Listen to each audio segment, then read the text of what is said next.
Hey YouTube, we are here with another Divine Relic rating video. So this time around we have set 4. Crazy that we're in set 4 of this game, by the way. It's actually insane. Set 4, Mercurial Heart Divine Relic, which we didn't know until Worlds. And actually, the first time I saw this card was because someone at Worlds ran up to me and said, Isaac pulled the Divine Relic. And I got really excited, and then they immediately said, it's really weird and kind of disappointing. And I said, okay, well, and then I walked over to Isaac and read it, and I felt pretty much the same way. So, Sure. yeah, so the new Divine Relic is called Mercurial Heart, right? Yep. Yeah. So we'll put it up on the screen so you guys can read it real quick. So it is a 0 cost. I think all Divine Relics have been so far.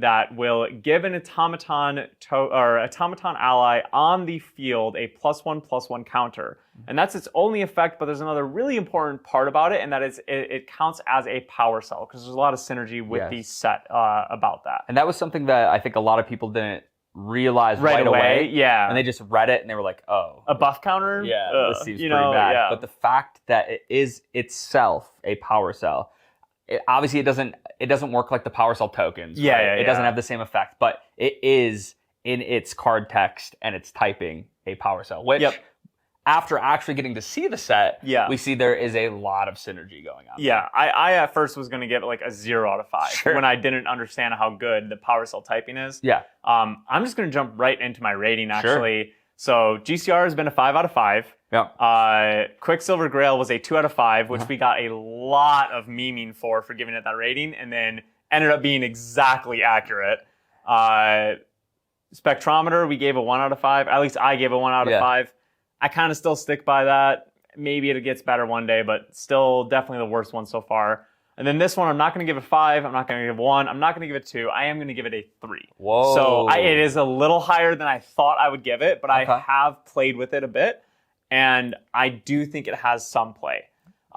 There are some cards that really help, and one of them is, I haven't actually used it, but I do like the idea that it's a 3-cost slow card that you can sacrifice a power cell and draw 2. So it kind of turns it into a GCR and a buff counter. Obviously, it's taking tempo and all that kind of stuff, but that's cool. But there's a 2-drop ally, which is pretty big. That is a 1/3, and it gets +1 if you have a power cell. And so I played a Win Tristan that... Charge Mannequin? Is that its Charge name? Mannequin, yeah, that sounds right. Yeah. But so I played a Win Tristan where I went like Shimmer Cloak Assassin, went into Mercurial Heart, gave it a buff counter, made it a 3/3 stealth, played a 3-drop, and then also the 2-drop that was a 2/3, and I was just like swinging for like 7 damage on my turn 2, and that was pretty crazy. I will say though, later in that game, as you know, the game was getting to a close and things were getting more like even, I literally was looking through my material deck, my banishment, and my graveyard saying, am I not playing a Divine Relic? Did I forget to put one in? And my opponent was like, no, you're playing Mercurial Heart. And I was like, oh, that sucks. Like, so it doesn't feel like a Divine Relic to me. And I will say, like, it feels like really strong at first. And then once you're already kind of set up, then you're like, oh, I wish I kind of just had a GCR instead. So I don't know. It's a very interesting card. I kind of talked a lot. What do you think about this? So it's definitely an interesting card. It is the first Divine Relic we've had, the first of its kind, that really does focus on a very specific archetype. Yeah. And so I think you have to take that into account when giving it a rating. Yeah. Because the last 3 were very universal. They can be used in any deck, can be utilized in any way. Yeah, obviously GCR was always in the big scheme, wide range. When you're looking at cards pound for pound and face value, GCR was always going to be the best because it's just a draw card, right? Yeah. Just pure card advantage. Literally every deck can run it. And every deck can play it and be very happy to play it. Yeah. The other 2 obviously take a little bit more work. Grail is has been one of the sideboard staples across the board for almost every deck. Some decks have been able to play it in the main and really utilize its ability because its ability is incredibly strong. Yeah. And as this game goes further, just like we said, it gets better and better, right? Yeah. And then we had Temporal Spectrometer, which out the gates, the ability is obviously very powerful. And you know, when we first saw it, we read it wrong on stream, which was hilarious. That's our classic. That's how we do it. Yeah. But I think that card is incredibly powerful. It's just in the current meta we were in when it came into the game, Regalia Hate was so big in decks that it just didn't really have a chance because it's a slower Divine Relic. Yes. So it takes a little bit of time to get moving. Now, this one particularly is the first that we have, and as we continue, as we go on to set 5 and 6 and 7 and 12 and 15, and we have Divine Relics every set, we're going to see more and more Divine Relics like this that really do fit into a very specific archetype. And that being said, I think that this card is incredibly powerful. The fact that it is a power cell with all of this power cell support, making the charged mannequins instantly into 2/3s, being able to play, oh my goodness, his name is crazy, Overlord Mach 3 or something like that. Yeah. Like, this is, if you're trying to build a deck around that, which trust me, we are, it's bad. It's probably not very good, but it is a power cell that you can just materialize, which is really strong. And the buff counter is nothing to frown at. Buff counters, obviously, think about how strong Attune the Winds has been throughout this game already for us. And to get one immediately, if you want, right at the start of the game, it's pretty strong. And being able to abuse it in wind and things like that and use it multiple times is very strong. So all of that being said, if I had to give it a rating, and it's kind of hard to rate this particular Divine Relic in the same category, like you said, it didn't feel like a Divine Relic to you when you played it. And that's because it has a way different play style than the other three. The other three are just so universal, where this is very strict in what it can do. That being said, I am going to give this one actually, as the first one of its type that's going to be like an archetype Divine Relic, a 4 out of 5. Really? I think it's that powerful. And I think that Automatons is, and you heard it here first, when Automatons start slapping people around, I haven't dug into them too much, but I can read, and coming from other games and understanding mechanics. I can read? Yes, I can read. I want people to know I actually can. I know that the Power Cell Automaton mechanic is one that a lot of people will sleep on, and I would not be surprised to get absolutely slapped by it if you disrespect it.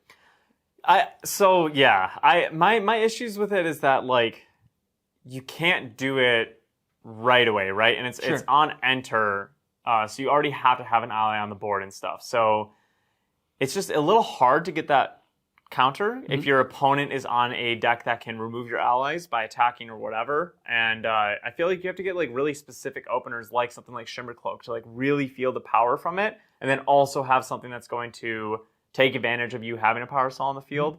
And I just also have concerns of things like Freezing Hail, Stifling Trap, stuff like that. Even if you do find that opener of Shimmer Cloak and then materializing into Mercurial Heart, it's like, okay, well, with that on the stack, I'll kill your ally that you have on board. Sure. Now you're not going to get your thing. And the issue is, I think a lot of those decks would also greatly benefit from GCR. Sure. GCR has been Allies deck's best friend, right? And so, like, it just feels still very situational, even if it is great in that archetype. See, for me, the buff counter is literally this on it. The buff counter, if it didn't give a buff counter, I might give it a 3 out of 5. Yeah. But the buff counter's like, oh, hey, it's added. That's the fact that it is just a power cell. That and right now we're just starting to get into the support. Maybe there will be more. Yeah. And maybe it's not time yet.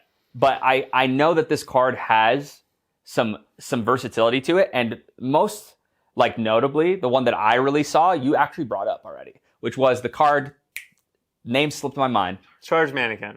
No. The card that you sack a power cell to draw 2.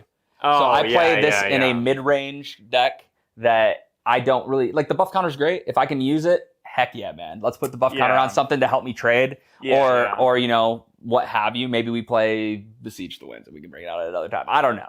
But what I think is being able to bring this card out and then sack it to draw 2 is pretty strong. Granted, why you could just use GCR in that. Yeah. But depending on how your deck builds and how strong power cells end up being. Yeah. I think that, because power cells in their own self, man, we could do a whole video on my opinion on the power cell token, because I think the power cells are very strong. You getting an effect for basically having to pay no cards is pretty strong.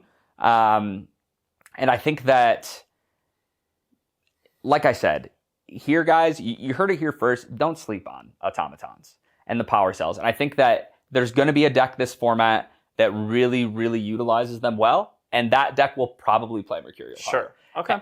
And this is a different rating scale also, like I said, because 100%, if I compare this to GCR, we're talking like 2 out of 5. The rating scale is for a automaton deck that's like trying to take advantage of it. 100%. Would you rather run Mercurial Heart, Temporal Spectrometer, which you wouldn't because you're probably not leveling up. It's honestly GCR. It's GCR. Yeah. So like, and I'm trying to not put GCR in my brain when I do ratings a lot of times because it's just so good. Yeah.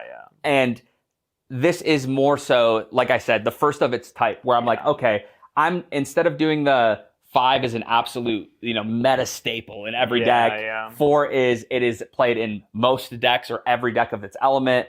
3 is going to be it's a staple in that archetype. 2 is it sees some fringe play, and 1 is it's not competitive. Sure. And this isn't rating that. This is rating it in a new scale that's basically in its archetype because maybe we'll see one like next set that is just put towards like Tamers or something, right? Sure. And then it's like, oh wow, this Divine Relic can make something lose pride or something, right? Like, and then you're like, whoa, like that's a 5, dude. That's insane, right? So different scale. So when your 3 out of 5 and my 4 out of 5 are actually probably on 2 different scales. Sure. So it's kind of hard to do, but if you look at it that way, in pound for pound against GCR, it's not going to fight. Yeah. But in its specific deck that is going to utilize power cells, this is a way to ramp up your power cells if you need multiples of them, or if you have cards like Charge Mannequin that do need one on the board, and you have a heavy Charge Mannequin hand, you're able to, who knows, maybe you Creative Shock turn 1, bring this out, go to 8 cards, and then you're able to play,